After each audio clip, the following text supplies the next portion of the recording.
नमस्कार, जय हरी. हे आहे ममदापूरच्या ठिकाणी सुरू असलेलं काम. आणि या ममदापूरच्या कामाच्या ठिकाणावरून आपले गजानन भाऊ यांनी हे आपल्याला वर घेऊन जाण्याची किमया केलेली आहे. या किमयेतनं आपण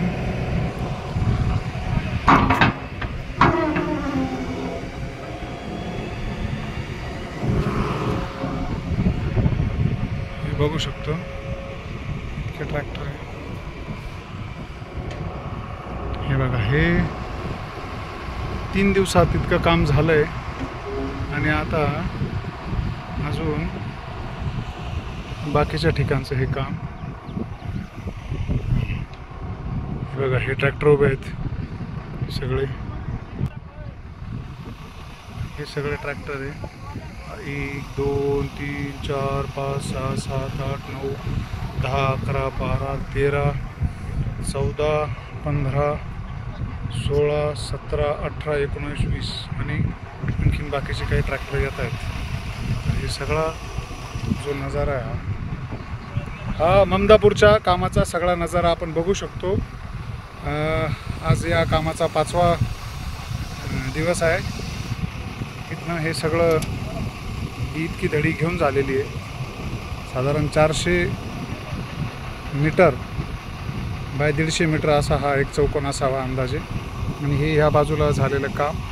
इथे एक वैशिष्ट्य आहे, मातीचा दळ हा प्रचंड मोठा आहे. 9-10 फुटापर्यंत माती आहे. आणि हे जे ट्रॅक्टर बघू शकतो आपण, हे काही वेळेस 20-22 ट्रॅक्टर उभे असतात. आणखीन काही येत आहेत लांब लांबच्या शेतांमध्ये जाऊन. हे आपण जाणीवपूर्वक तात्पुरते उभे केलेले आहेत. आणि ज्या तात्पुरत्या उभे केलेल्या ट्रॅक्टरच्या याच्यात आणखीन बाकीचे येत आहे. ही आपली डिझेल वाहिनी, डिझेल वाहून आणणारी मॅजिक. आणि हे सगळा असा या प्रभागातला सीन आहे. इथं जर जलसंवर्धनाचं काम झालं तर आजूबाजूच्या हा इनफ्लो आहे. या जो बंधाऱ्याचं काम करतोय पाझर तलावाचं, या पाझर तलावाचं इनफ्लो हा आहे. इथे कडुनिंबाचं झाड जर सोडलं तर सर्वदूर तुम्हाला फक्त विरान विरान आणि विरान असंच सगळं चित्र दिसेल. आणि या सगळ्या विरानं ते पुढच्या वर्षी एप्रिल-मे पर्यंत भरलेला असेल हा ममदापूरचा पाझर तलाव. आणि पुढच्या वर्षी आपण निश्चितच याचा पाण्याचा आनंद घ्यायला येऊया. हे हा सगळा आपला वर्ग आणि हे येतानाचं. धन्यवाद गजानन दादा. मग कसं चाललंय काम? एक नंबर, जोरात ना? जोरात. शुभेच्छा. हे भारतीय जैन संघटना,